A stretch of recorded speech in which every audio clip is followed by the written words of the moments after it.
بسم اللہ الرحمن الرحیم یسبح للہ ما فی السماوات وما فی الارض الملک القدوس العزیز الحکیم هو الذی بعث فی الامیین رسولا منہم یتلو علیہم آیاتہ ویزکیہم ویعلمہم الکتاب والحکمہ۔ اب دیکھیے آپ، جیسے وہ آیت 3 دفعہ آ چکی تھی، یہ چوتھی مرتبہ آ رہی ہے۔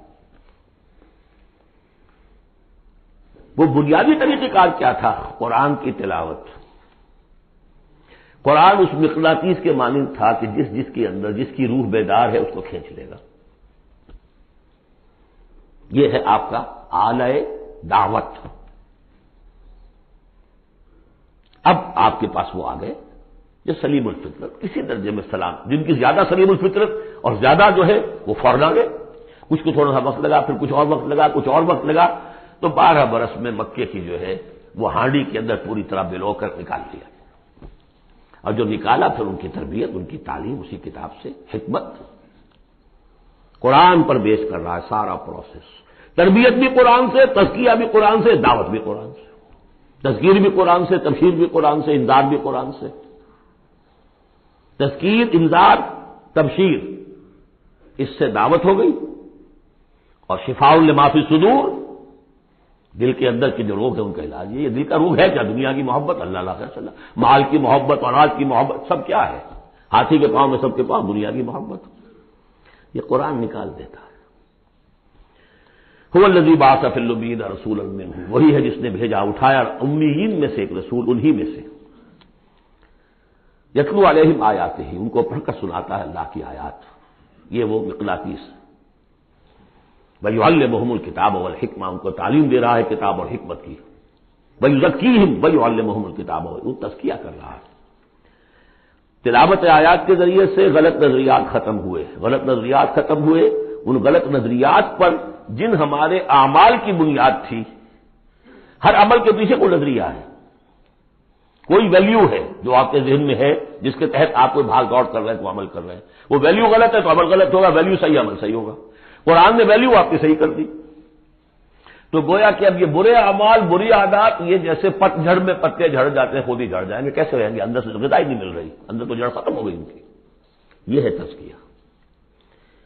اور پھر تعلیم کتاب و حکمت، اب انہیں سکھاؤ، احکام دو، اور بڑی گہری بصیرت والی باتیں بھی سکھاؤ۔ وہ سب کے لیے نہیں ہے، اس کو وہ کہتے ہیں، جیسے کہ ہمارے ہاں عربی مدارس میں بھی اب ہے شعبہ تخصص، خارج و تحصیل تو تم ہو گئے، تخصص کرو۔ یہ اصل میں تعلیم حکمت جو ہے، یہ محمد رسول اللہ کی تعلیم کا اور تربیت کا شعبہ تخصص ہے، یہ سب کے بس کا روگ نہیں ہے۔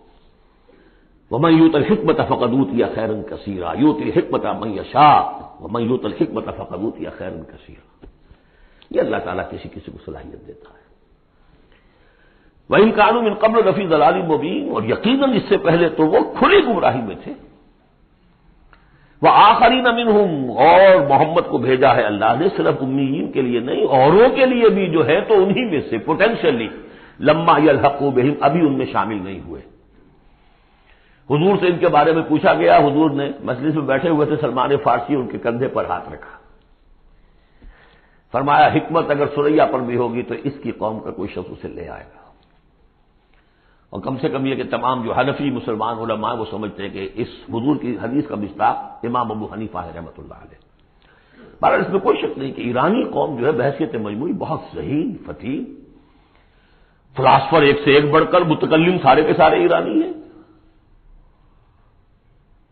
یہ ساری چیزیں ان کے یہاں فلسفہ، منطق، دو چیزیں کی گھٹی میں 3 مراکز رہے ہیں دنیا میں فلسفہ اور منطق کے، ہندوستان، ایران، یونان، 3 ہے۔ نمبر 2 پہ جرمنی آ جائے گا، اس لیے کہ وہ بھی ایرینز ہیں۔ یہ ایرینز ہے، یہ حام کی نسل ہے میری تحقیق کے مطابق۔ اللہ تعالیٰ نے سام کی نسل کو چن لیا نبوت کے لیے، حام کی نسل کو چن لیا حکمت کے لیے۔ یہ میری رائے ہے، یہ صرف میرے اسٹریٹ تھاٹس ہیں، یہ کوئی یوں نہ سمجھیے۔ لیکن بہرحال میں اب آخری جو چیزیں بھی میرے پاس ہیں وہ بھی میں آپ کو اس دورہ ترجمہ قرآن میں دے رہا ہوں۔ وَآخَرِینَ مِنْهُمْ لَمَّا يَلْحَقُوا بِهِمْ، میرے نزدیک اس آیت کی صحیح تعبیر کیا ہے کہ ایک نیوکلیس، جیسے کہ اسٹرکچر آف ایٹم ہے، ایک نیوکلیس ہے، اس میں پروٹونز ہوتے ہیں، اور بھی بڑی بلائیں ہوتی ہیں، اب تو ایک سے ایک نکلی آ رہی ہیں، جب ہم نے فزکس پڑھی تھی تب یہ تھا کہ ایک نیوکلیس ہے، اس میں پروٹونز ہیں، پازیٹو چارج ہے، اور پھر یہ ادھر جو ہے الیکٹرانز چل رہے ہیں دائرے میں، بڑا ایٹم جو ہے وہ بہت سے دائروں میں. تو نیوکلیس اس امت کا امیین بنو اسماعیل اور ان کے تابع اہل عرب مشرکین، یہ نیوکلیس. پھر سب سے پہلے ایرانی آ گئے، پہلا جو ہے الیکٹران ایرانیوں کا ہے. پھر رومی آ گئے، کچھ آ گئے، ادھر سے کچھ قبطی آ گئے ایجپشنز، ادھر سے آگے آپ بڑھے تو ہندی آ گئے، سندھی آ گئے، پہلے سندھی آئے پھر ہندی آئے. یہ سب ہیں اب مختلف دائرے، یہ بڑھتا جا رہا ہے. لیکن نیوکلیس امیین اور باقی سب آخرین. امیین میں سے چونکہ خود حضور تھے لہذا ان پر اتمام حجت آخری درجے میں ہو گئی، لہذا ان کے لیے کوئی رعایت نہیں تھی، اگر ایمان نہیں لائیں گے تو قتل کر دیے جائیں. یہ سورہ توبہ میں ہم پڑھ چکے ہیں. آخرین کے لیے رعایت یہ ہے کہ چاہے تو اسلام لائیں چاہے تو نہ لائیں، یہودی رہیں، عیسائی رہیں، کوئی رہیں، مجوسی رہیں، ہندو رہیں، سکھ رہیں، پارسی رہیں، جو چاہے رہیں، لیکن نظام اسلام کا ہوگا، غلبہ اللہ کا ہوگا، دین ہم قائم کریں گے. تم رہو اپنے طور پر، جو ہندو رہو، جو چاہو رہو. وآخرین منہم لما یلحقوا بہم وہو العزیز الحکیم، اور وہ عزیز ہے اور حکیم ہے. ذالک فضل اللہ یؤتیہ من یشاء، یہ اللہ کا فضل ہے، وہ دیتا ہے جسے چاہتا ہے. اللہ کا فضل ہے. اس فضل کے بڑے درجے ہیں. سورہ بنی اسرائیل میں آیت پڑھی، ان فضلہ کان علیک کبیرا. حضور سے خطاب ہے، سب سے بڑا فضل، سب سے بڑا فضل، سب سے بڑا فضل اس پوری کائنات میں محمد رسول اللہ پر ہوا. اگرچہ ان کا فضل کس طور سے ہوا ہے وہ آپ دیکھ لیجئے، ماریں پڑی ہیں، پتھراؤ ہوا ہے، خون کے دھارے چھوٹے ہیں. اللہ کا فضل جو ہے دنیا میں وہ ناز و نام نہیں ہے، عیش نہیں ہے، آرام نہیں ہے. جس میں سب سے بڑا فضل تھا اسے یتیم پیدا کیا، پوسٹیومس پیدا بھی ہوا ہے باپ کے فوت ہونے کے بعد، بالکل مفلس خلاش. وہ تو مادائی حلیمہ کو کوئی اور بچہ ملا نہیں تھا تو قرۂ فال بنا میں من دیوانہ زدن ہو گیا معاملہ. ورنہ لوگ جاتے تھے اچھے کھاتے پیتے گھرانوں کے بچے لیتے تھے، یتیم کو کون لے جائے گا؟ لیکن وہ یتیم پھر کیا بنا؟ در یتیم. ووجدک ضالا فہدی ووجدک عائلا فاغنی الم یجدک یتیما فآوی. پھر جو کچھ ہوا ہے سخت، آپ کا جو نوجوانی کا دور ہے، سخت مشقت مزدوری. آپ کہتے ہیں میں قریش کی بھیڑیں بکریاں چند ٹکوں کی مزدوری پر چلایا کرتا تھا. قراریت، درہم و دینار نہیں، قراریت ٹکے پیسے. بہرحال یہ دنیا کا معاملہ. اور فرمایا وآخرین منہم لما یلحقوا بہم وہو العزیز الحکیم ذالک فضل اللہ. یہ میں بیان کر رہا تھا فضل کبیر بلکہ فضل اکبر تو ہوا حضور پر. پھر جو بھی محمد کے دامن سے وابستہ ہو گیا بہت بڑا فضل ہے. چاہے اللہ نے ہمیں پیدائشی طور پر یہ فضل دے دیا ہے، ہم اس فضیلت کا قدر نہ کریں اور وہ پھر راندہ درگاہ حق ہو جائے وہ دوسری بات ہے. اللہ نے تو دیا. بل اللہ یمن علیکم ان ہداکم للایمان، تمہیں اس راستے پر ڈال دیا ہے اللہ کے بندو، تمہیں پیدا کیا وہاں جا، تم نے پیدا ہوتے کال میں اذان سنی ہے اور دوسرے کال میں اقامت سنی ہے. اس سے بڑا فضل کیا ہوگا؟ لیکن تم نے اس کی ناقدری کی تو یہ دوسرا بات ہے. ذالک فضل اللہ یؤتیہ من یشاء واللہ ذو الفضل العظیم. اللہ بڑے فضل والا ہے. لیکن یہ کہ اب یہ جو پروسیس تھا، جو محمد رسول اللہ کا اعلی انقلاب تھا، قرآن، اب محمد تو جا رہے ہیں صلی اللہ علیہ وسلم، یہ پروسیس آگے کون جاری رکھے گا؟ نبی تو کوئی آنا نہیں. لہذا حضور نے کہا خطبہ حجۃ الوداع میں، قد ترکت فیکم ما ان تمسکتم بہ او اعتصمتم بہ لن تضلوا ابدا کتاب اللہ.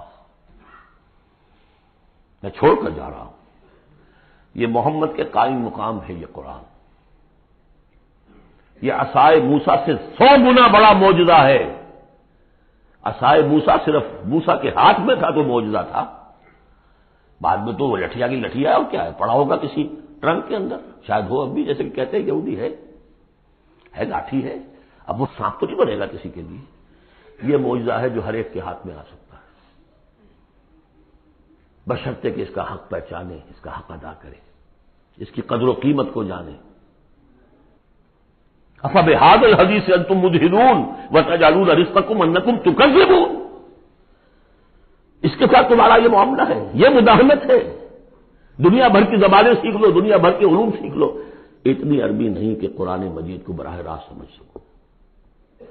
اور اگر یہ قرآن تمہیں پوزیس کر لے گا تو خدا کی قسم کھا کر کہتا ہوں کہ کسی اور کام میں دل نہیں لگے گا آپ کا۔ یہ کیا کام ہے؟ گز گز گز گز گز کر کے تنخواہ ہو گئی 30,000 40,000 50,000 تنخواہ لے کے آ گئے، بس یہی ہے۔ Were you created for that?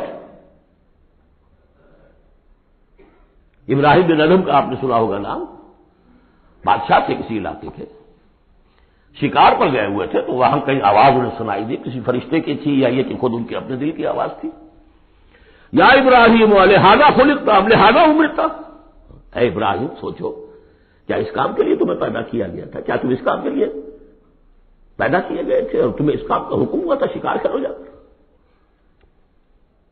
بس وہی سے کایا پلٹ ہوئی۔ تو سوچنے کی بات ہے۔ اب ترتیب بتا رہا تھا اصل میں، ورنہ بات لمبی ہو جائے گی، کہ اب یہ قرآن کے بارے میں تمہارا طرز عمل کیا ہوگا۔ تصویر دکھائی جا رہی ہے پھر سابقہ امت کی، انہیں بھی ہم نے دی تھی کتاب تورات۔ مثل الذین حملوا التوراۃ ثم لم يحملوها كمثل الحمار يحمل اسفارا، مثال ان لوگوں کی جو حامل تورات بنائے گئے پھر وہ اس کے حامل ثابت نہ ہوئے۔ اور حمل میں خاص ایک بات ہے، حمال کسے کہتے ہیں؟ بوجھ اٹھا کر ایک جگہ سے دوسری جگہ لے کر جانا، حمال اسے کہتے ہیں۔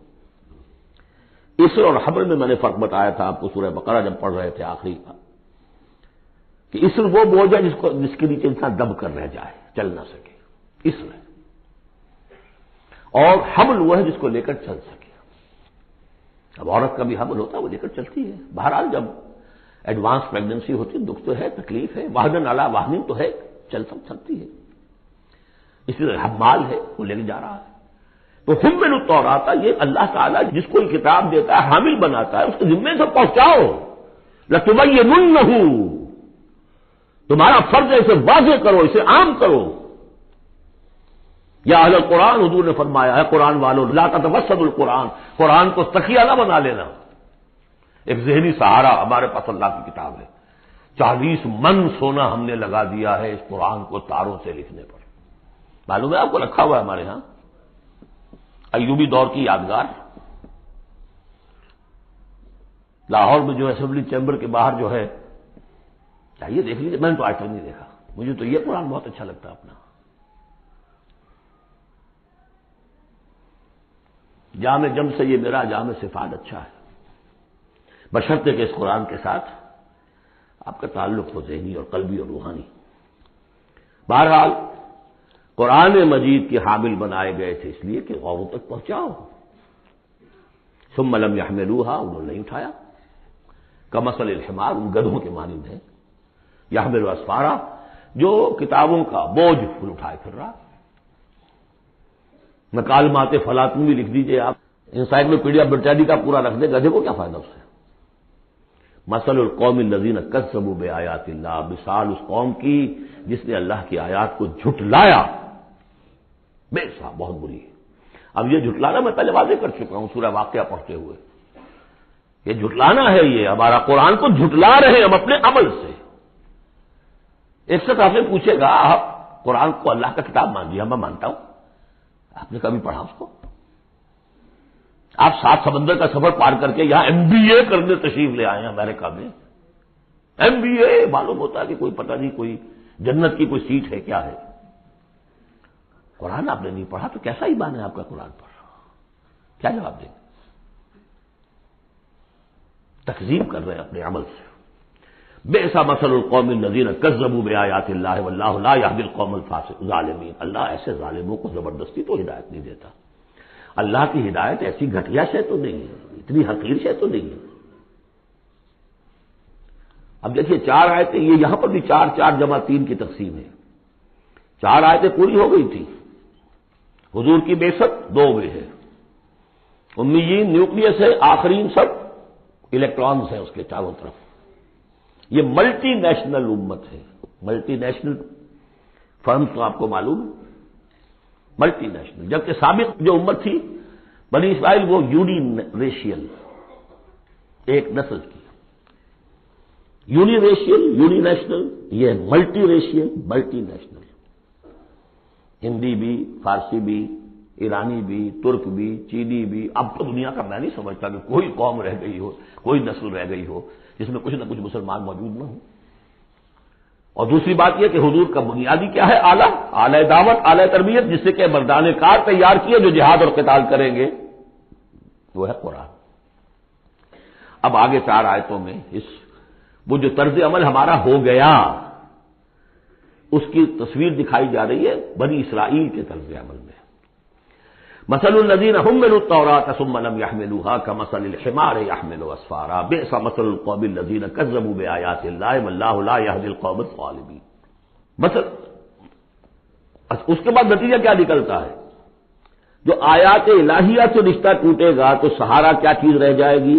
ہم تو اللہ کے چہیتے ہیں, لاڈلے ہیں.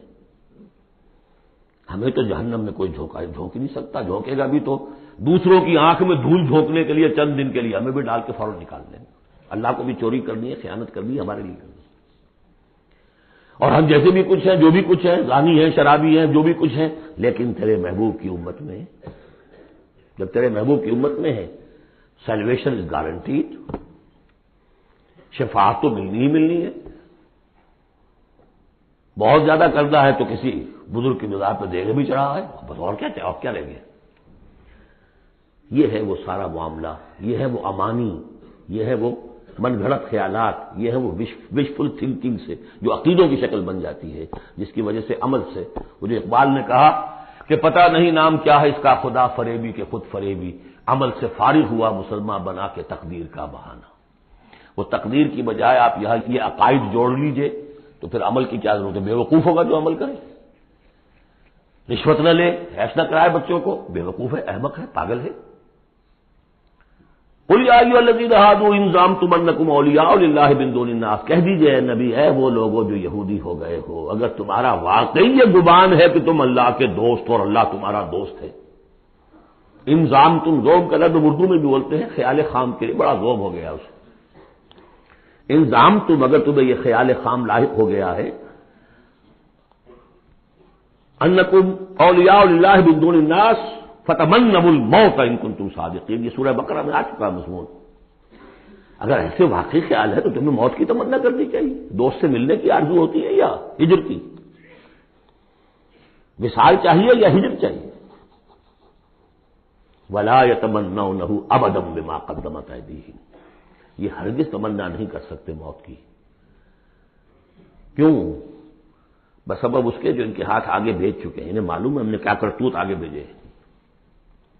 بل الانسان علی نفسہ بصیرہ, انسان کو خود معلوم ہے کہ میں کیا کچھ بھیج چکا ہوں, کیا کیا کمائیاں کی ہیں, کیا کیا حرام خوریاں کی ہیں. وہ سارے کے سارے جو ہیں وہ تو آگے بھیجے ہوئے ہیں. واللہ علیم بالظالمین, اللہ ان ظالموں سے خوب واقف ہے. قل, اے نبی ان سے کہہ دیجئے, ان الموت الذی تفرون منہ فانہ ملاقیکم, وہ موت جس سے تم بھاگتے ہو وہ تم سے ملاقات خود فرما لے گی. تم بھاگتے رہو, انہ ملاقیکم, وہ آن کھڑی ہوگی سامنے. ثم تردون الی عالم الغیب والشہادہ, پھر تمہیں لوٹا دیا جائے گا اس ہستی کی طرف جو غیب اور شہادہ سب کا جاننے والا ہے. جو تمہارے سامنے ہے اس کا بھی, جو تمہارے پیچھے ہے اس کا بھی, جو بحیثیت نوع انسانی تمہارے لیے کھول دیا گیا اس کا بھی, اور جو تمہارے سے غیب میں رکھ دیا گیا اس کا بھی. فَيُنَبِّئُكُم بِمَا كُنتُمْ تَعْمَلُونَ, پھر وہ تمہیں جتلا دے گا جو کچھ تم کرتے رہے تھے.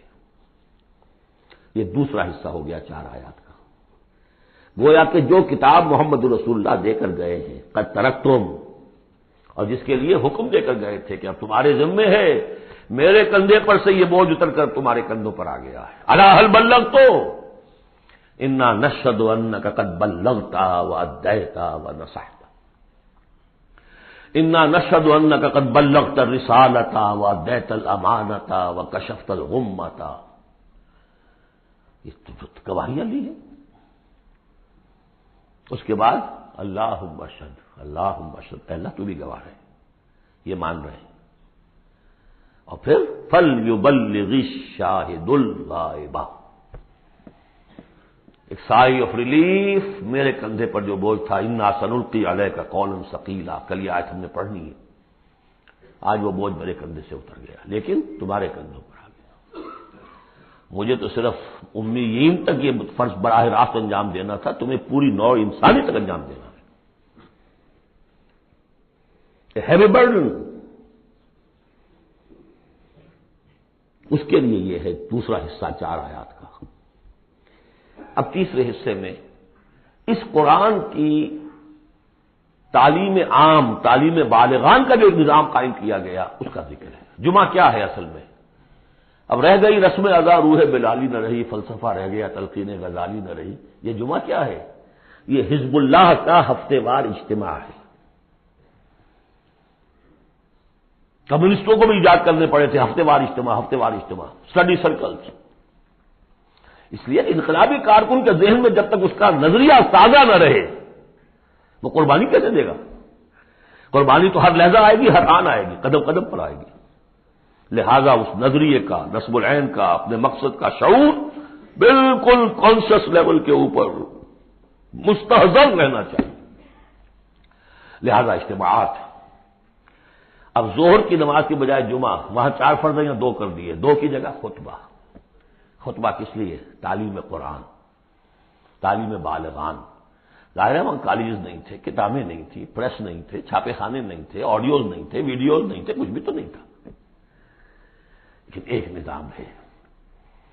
ہفتے میں 1 دن ایسا نکال لو، اگرچہ پورا دن نہیں چاہیے، یوم سبت کی طرح نہیں ہے، نہاؤ دھو، اچھے کپڑے پہنو، خوشبو لگاؤ، آؤ مسجد میں چل کر، پہلی گھڑی میں آ جاؤ گے تو اتنا ثواب ہوگا جتنا کہ ایک اونٹ کی قربانی کا۔